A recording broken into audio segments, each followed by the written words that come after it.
Cuando se habla de la guerra civil salvadoreña, casi siempre escuchamos lo mismo: 12 años de conflictos, más de 75.000 muertos y los acuerdos de paz de 1992.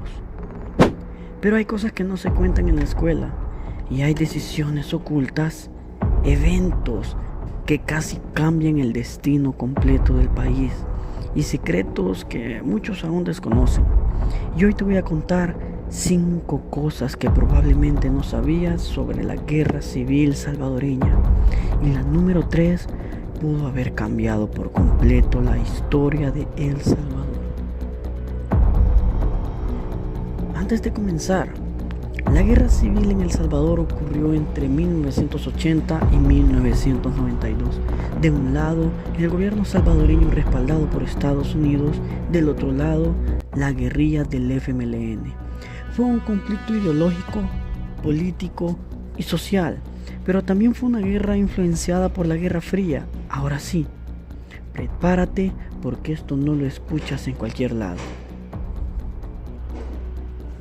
La guerra salvadoreña fue una de las más financiadas de América Latina. Muchos no saben que El Salvador fue uno de los países que más dinero recibió de Estados Unidos durante la Guerra Fría. Se estima que Estados Unidos envió más de $4.000 millones en ayuda militar y económica durante el conflicto. Eso convirtió a El Salvador en una pieza clave en la lucha contra el comunismo en América Latina. Pero aquí está lo impactante: para una población tan pequeña, fue una de las intervenciones más intensas por habitante en toda región. El Salvador no solo estaba peleando una guerra interna, estaba en medio de una batalla global. Y eso cambió la forma en que se desarrolló el conflicto. El asesinato que aceleró todo. Monseñor Óscar Arnulfo Romero. El 24 de marzo de 1980, mientras celebraba misa en la capilla del Hospital La Divina Providencia, fue asesinado de un disparo. Pero lo que no saben es que su muerte no solo fue un crimen, fue el punto de no retorno. Después de su asesinato, el país explotó. Su funeral terminó en disparos y caos en el centro de San Salvador. Muchos historiadores consideran que ese momento selló el inicio oficial de la guerra abierta. No fue solo un asesinato, fue una chispa para que la guerra creciera en crimen y en todo lo que ocurría. La ofensiva que casi toma la capital. 1989. En noviembre de 1989, el FMLN lanzó la ofensiva llamada Hasta el Tope.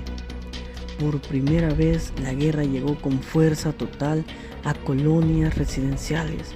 Barrios enteros se convirtieron en zonas de combate. La guerrilla logró infiltrarse profundamente en San Salvador. Hubo un momento en donde parecía que el gobierno podía perder el control. Muchos no saben que esa ofensiva fue tan intensa que obligó a acelerar las negociaciones de paz. Fue un mensaje claro: la guerra no se iba a ganar fácilmente, y ese momento, ese exclusivo momento, cambió todo el rumbo del país hacia los acuerdos de paz.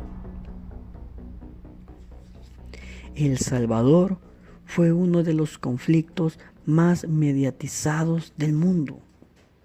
Durante los años 80, periodistas internacionales y de todas partes del mundo estaban constantemente en el país. El Salvador, a pesar de ser un país muy pequeño, de los más pequeños del mundo, aparecía en noticieros de Estados Unidos, Europa, casi a diario. ¿Pero por qué? Porque era visto como el Vietnam de Centroamérica. La guerra salvadoreña se convirtió en símbolo de la lucha ideológica entre capitalismo y socialismo. Eso hizo que cada masacre, cada atentado y cada ofensiva tuviera un eco internacional. El país estaba bajo los ojos del mundo entero. Los acuerdos de paz transformaron más que el ejército.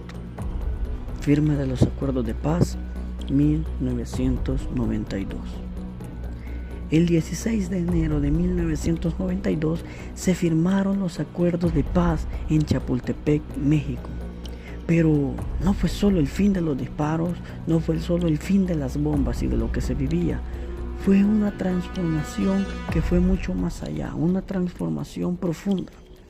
Se reformó la Fuerza Armada, nació la creación de la Policía Nacional Civil y el FMLN pasó de ser un grupo guerrillero, un grupo terrorista, a un partido político en El Salvador.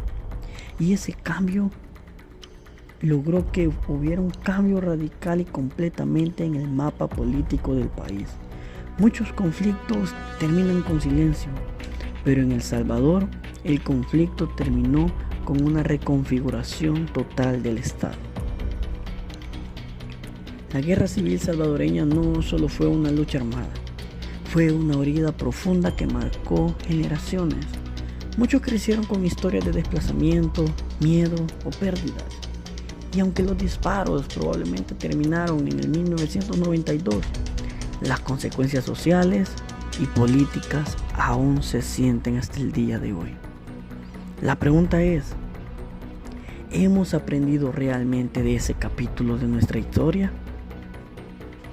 Deja tu opinión en los comentarios.